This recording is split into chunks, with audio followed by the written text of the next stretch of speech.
I cannot believe they pay me to do what I love to do so much.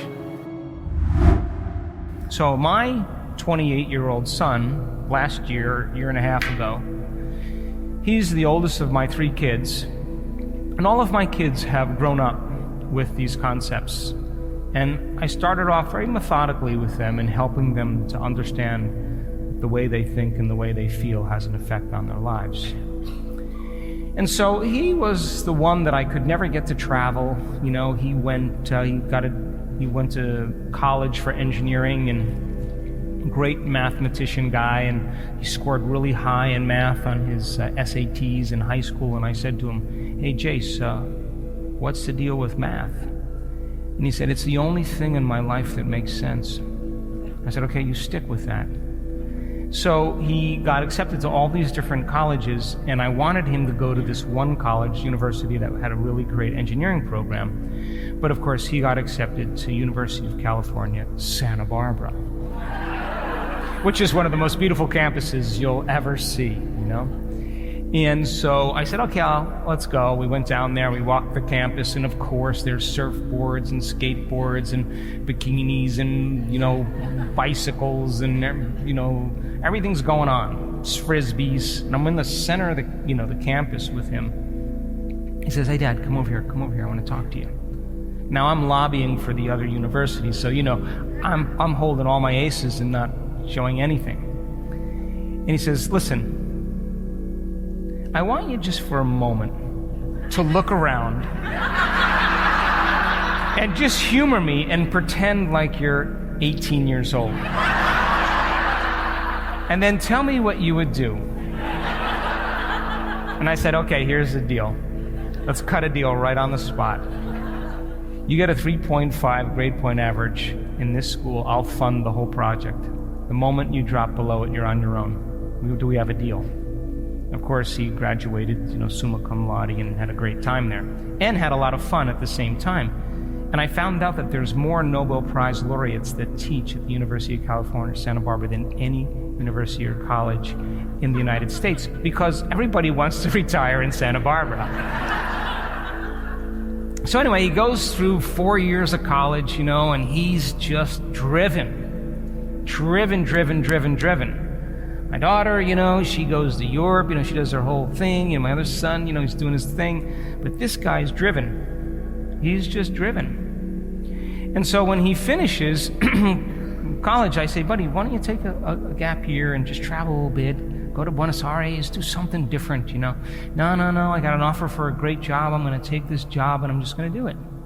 So I said, "Okay, do the job." So he gets a great contracting job working for this company that's designing optics for the military, infrared cameras. And so he's designing the goggles for the Navy SEALs, and then he's doing an infrared camera for a battleship, and he's got all this top security. And I'm saying to him, "Jason, just tell me something." "I can't, Dad. Come on, have a martini with me and come talk." "No, I can't tell you anything."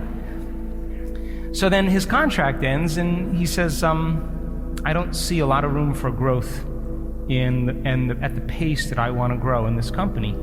So he left Santa Barbara and he moved to San Diego, and he worked for a startup as a managing engineer, and took this company to a certain point. And then he said to me, "I can predict everything that's going to happen here, and I'm losing a little bit of respect for the management and CEO, and I'm going to do something really out of the box.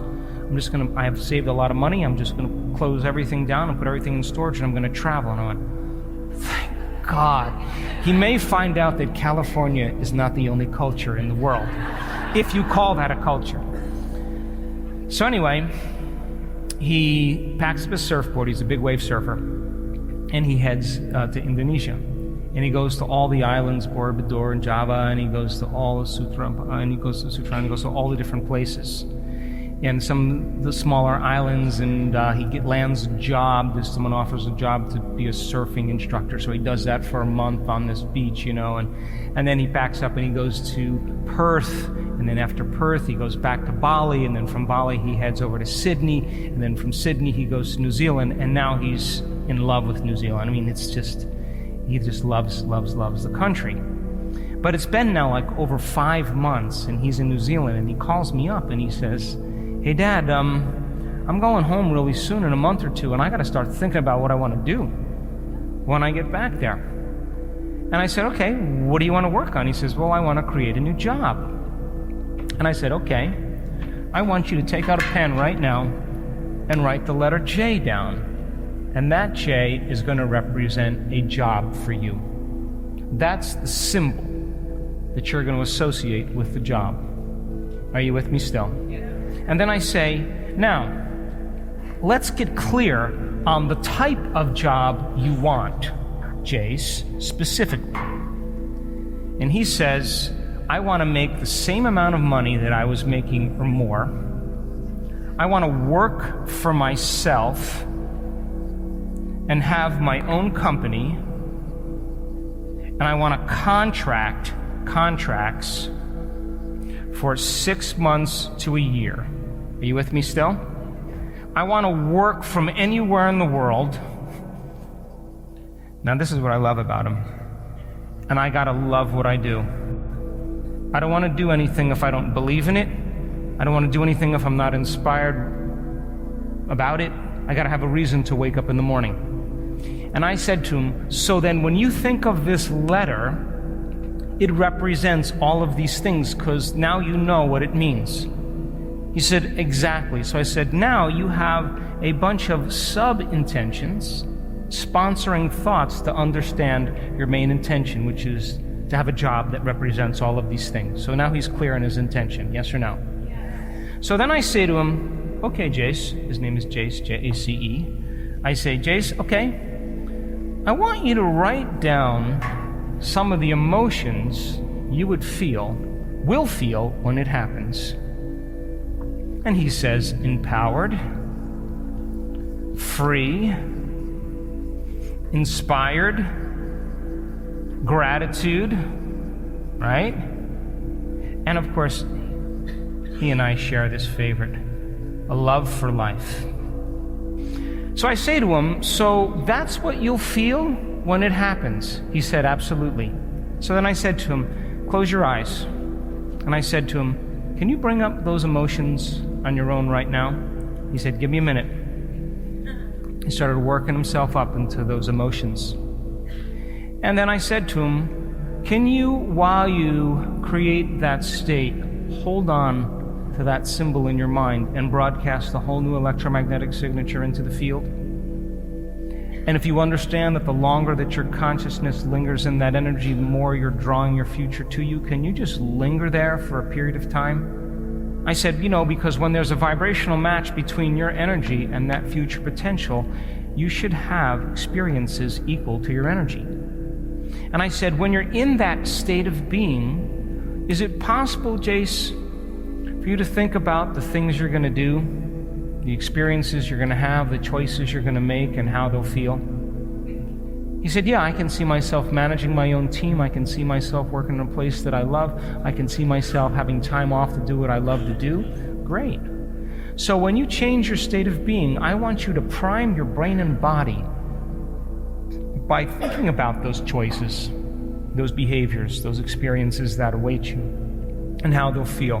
And I want you to prime your brain and body to look like that future has already happened every day. Live in that future in the present moment, and invest your energy into your future, but instead of into a known, invest it into an unknown. And just like your body follows your mind to the toilet every morning, to the known, your body is going to follow your mind to the unknown. Are you with me still? So he says, and he knows, and he says, "Okay." And I say, "You got a lot of time on your hands. You're basically hanging out, drinking beer, and surfing.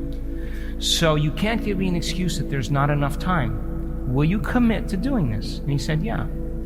So 3 weeks goes by. He's in New Zealand, almost 4 weeks. And he's doing it every day. And then he was going to go back to Los Angeles, but he's hooked up with some friends of mine from Melbourne, and he went to Melbourne and spent almost a month in Melbourne in Australia. And then he flew back to the United States. And when he landed in Los Angeles, the moment he landed, he called me up. He texted me first, and he said, Dad, I'm back in the U.S. Call me. So I call him up, and we're talking, and how's your flight? Of course, that's a long flight. And I said, make sure you take care of yourself. Coming this way is a little bit more challenging. And he said, I've been thinking, I've run out of money. Now, the father in me wanted to say, hey, buddy, I'll help you out, I'll spot you, whatever. But I knew that he was on the fringe there. And I said, this is a great time for you to get serious and create. Let me know what happens. Chink.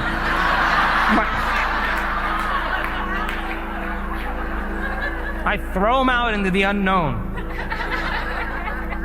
So he rents a car and he drives all the way down to San Diego, and he goes snowboarding every single year with all of his buddies from college, and they go to either Utah or Colorado or the Sierras. And so they were going just to Mammoth, which is a couple hours away from Santa Barbara. So he drove all the way up to Santa Barbara, met his buddies, all of his college roommates. They went snowboarding for 4 days, and when he came back, he landed in Santa Barbara, where he went to school and saw all his friends, and he was getting ready to leave, and he just went into this surf shop to look for this particular thing, and he bumps into the top designer of the toppest, best fins for surfboards.